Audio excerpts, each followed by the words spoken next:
hope you're all doing fine.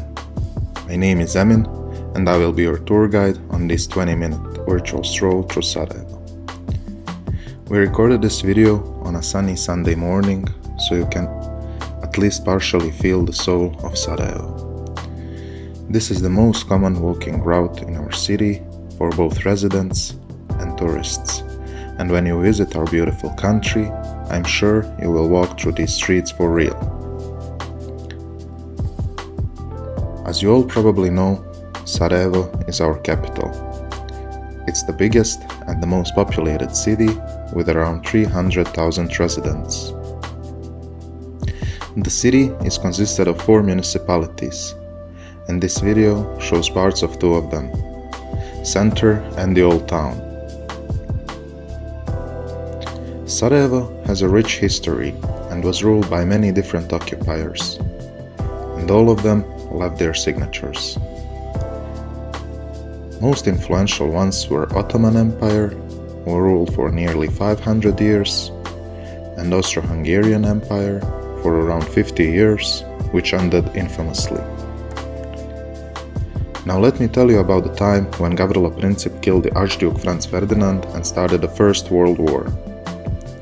Franz Ferdinand was in the visit in Sarajevo. Since it was official, it was public, and the military conspirators had chance to plan the assassination. He was driving in his motorcade with police escort in an open car with his pregnant wife Duchess Sophie.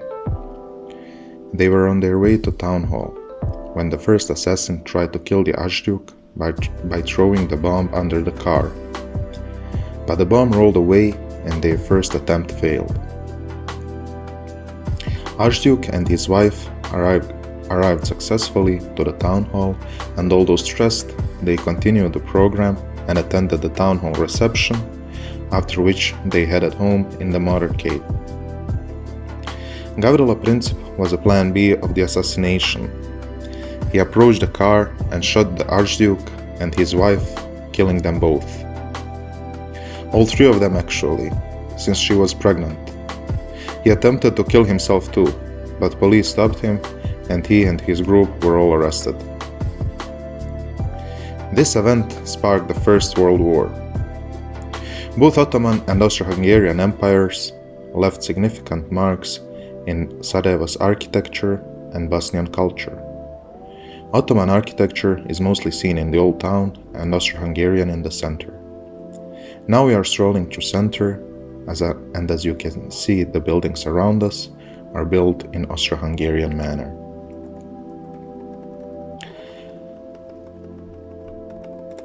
After the First World War, Bosnia, with its capital Sarajevo, became a part of Kingdom of Yugoslavia, a communist movement which also left its signatures in Sarajevo and rest of Bosnia.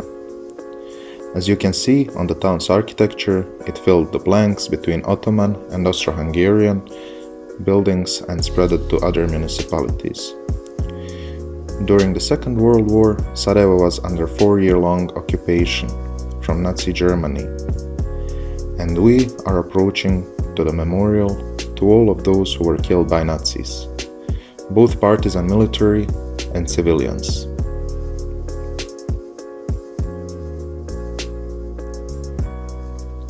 The memorial is called the Eternal Flame, Vječna vatra in Bosnian, and is one of the symbols of Sarajevo.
capturing the old city municipality.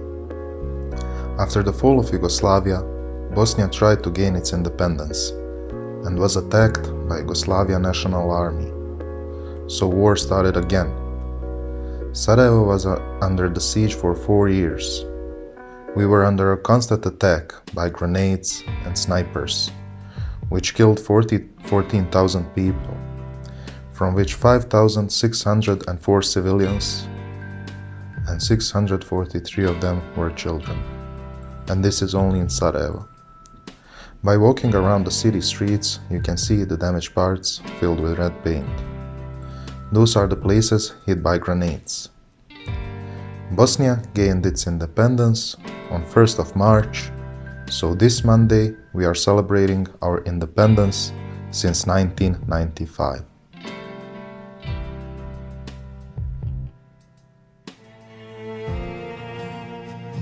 In Bosnia, there are 3 constitutive nations: Bosniaks, Serbs, and Croats, and every nation elects its own president. So we have 3 presidents at the same time, and they rotate every 8 months for 2 times. Our political situation is probably the most complicated in the world, so I won't even try to explain it to you any further. Sarajevo is also called Small Jerusalem because of the diversity in religion. We have Muslims, Catholic and Orthodox Christians, and Jews who arrived to Sarajevo after Spanish Inquisition 500 years ago, and here they found their home. In a circle of approximately 500 meters, you can find head places of worship of all 4 religions, and 3 of them will be shown in this video.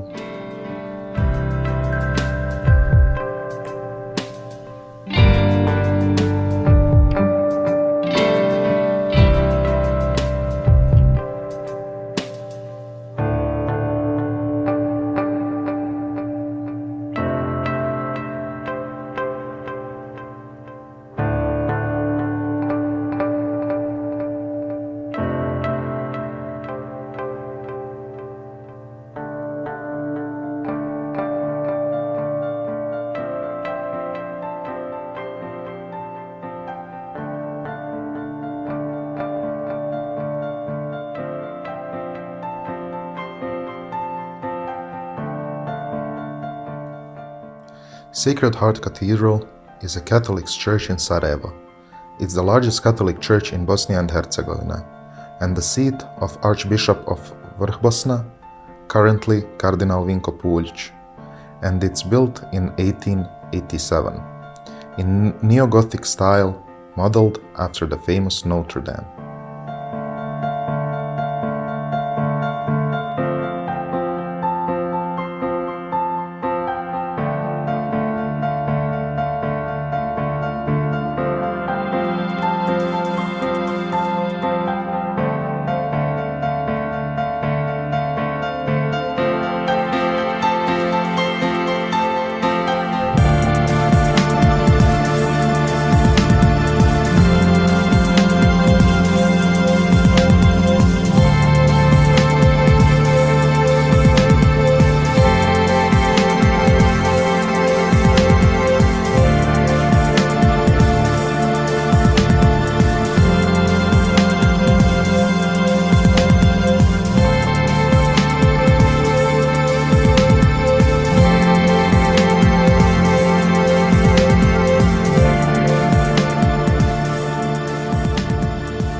Sarajevo is also famous for its people, constantly hanging out and always making jokes.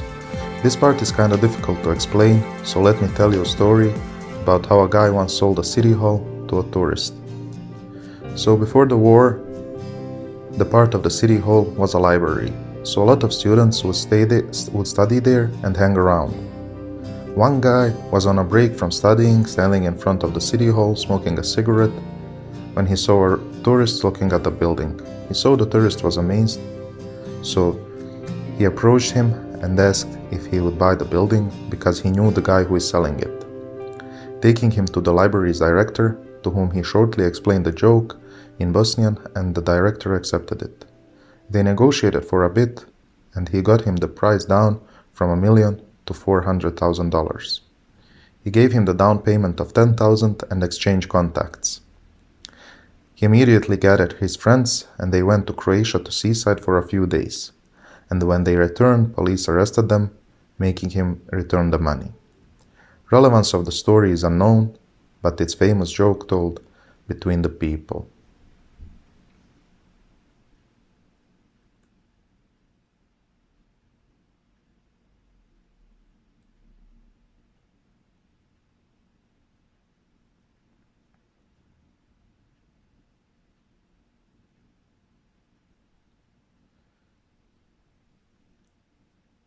Now we are approaching to the Jewish temples.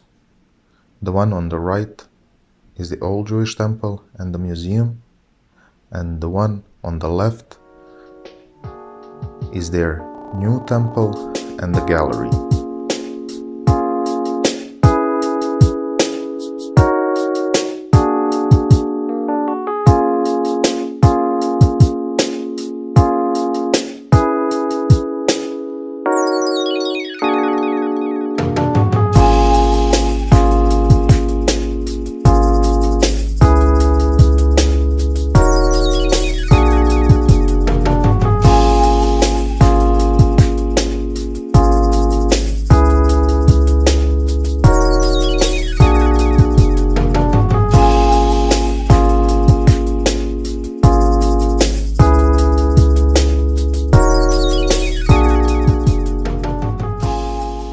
Now we are in the heart of Sarajevo, Baščaršija.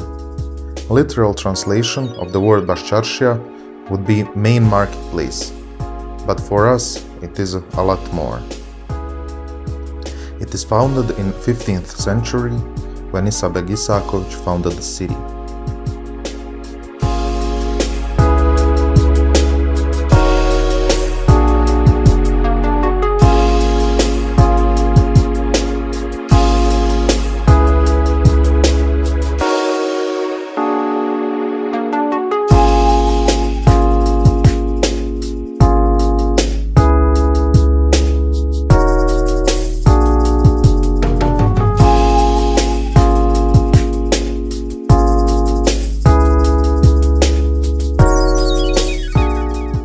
Gazi Usrevbegova Džamija is central and congregational mosque for Islamic community in Bosnia and Herzegovina. It's also one of the main architectural monuments in town. Built in 1530 in an early Ottoman style, it is one of the most representative buildings of Ottoman architecture in Balkans.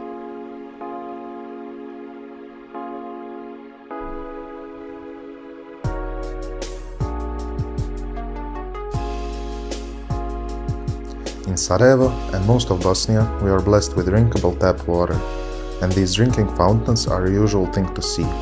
And there is a myth, if you ever take a sip from this one, you will come to Sarajevo again.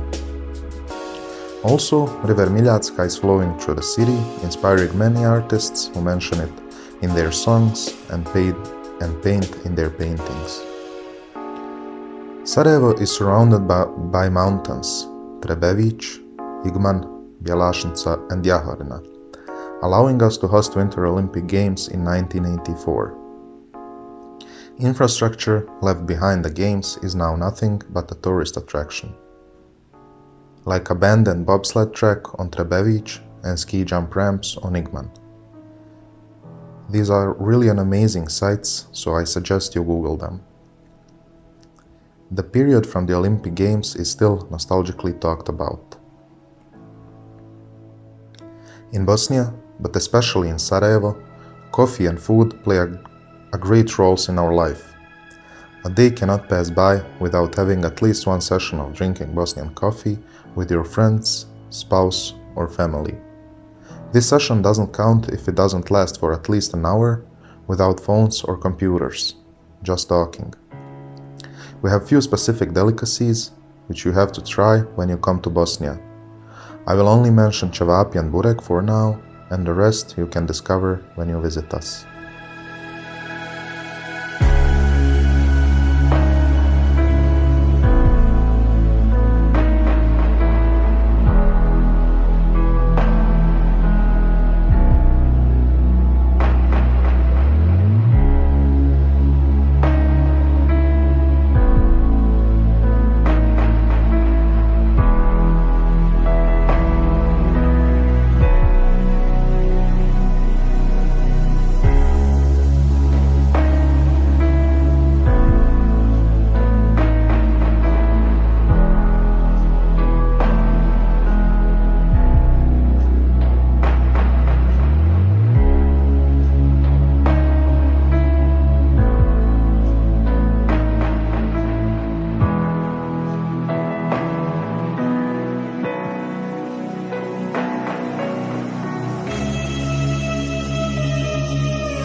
This is SaMED, a wooden fountain left by Mehmed Pasha Kukavica for its people, and it represents the center of Baščaršija Square, and when you're meeting up with someone in Sarajevo, you'll probably meet at SaMED.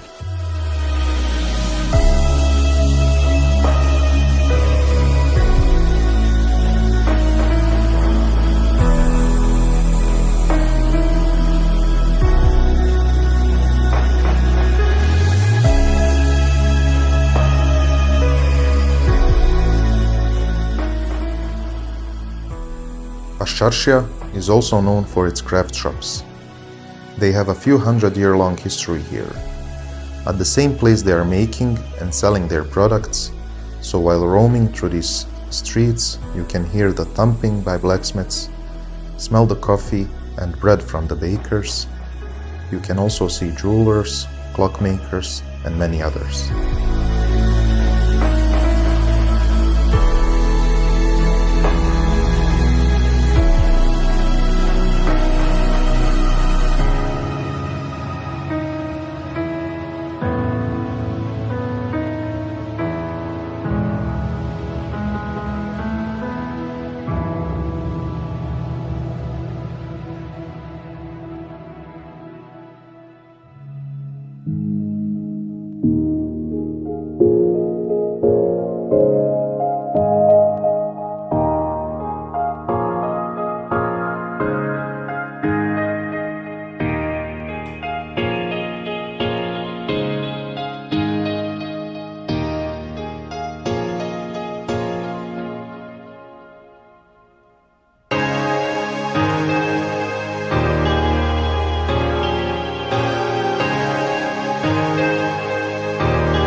Sarajevo City Hall has a rich history and a lot of stories. It was built in 1891 and is the largest and the most representative building from Austro-Hungarian period in Sarajevo. It served a lot of functions and was the first building which was destroyed and burned during the last war. Now it's a museum, place for reception and concerts, and the City Hall. Building the City Hall tells us a story about the stubbornness of Bosnian people. One man had a house at the same side of Miljacka where City Hall should be built.